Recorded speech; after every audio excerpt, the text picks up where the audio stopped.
Diagnosed with retinitis pigmentosa, Cheryl Jennings had been blind since he was 10.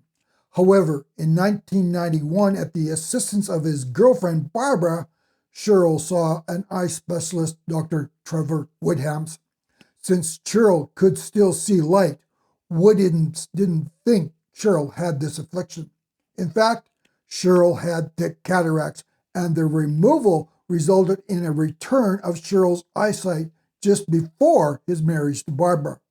For the first time in 40 years, Cheryl could see, but there was a problem. In his article for The New Yorker, former Columbia University professor Dr. Olive Sacks cited Barbara's journal, who wrote, quote, Cheryl often felt more disabled than he had felt when he was blind.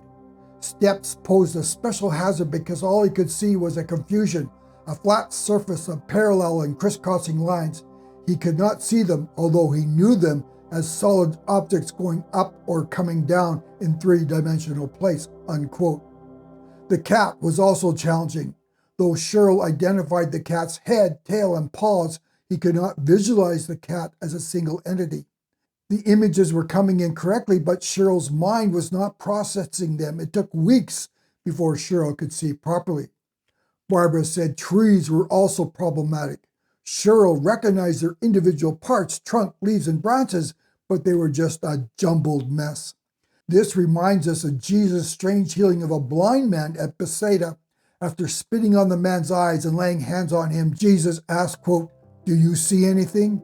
He looked up and said, "I see people. They look like trees walking around," unquote. Mark 8, verses 23 to 24. Just like Cheryl, all the images were merged together and people looked like walking trees, so Jesus laid hands on the man again and he saw clearly. Now, because of modern science, we know this confusion happens to people who are seeing for the first time. But back in the first century, they had no way of knowing this. The fact this blind man saw men walking as trees was proof that Jesus healed him. But equally important, I believe God intended this healing for people living today, because only with modern medical practices can we make sense of this miracle. Christ's healing of the blind man at Bethsaida is God's way of showing us that the Bible is as relevant today as it was 2,000 years ago.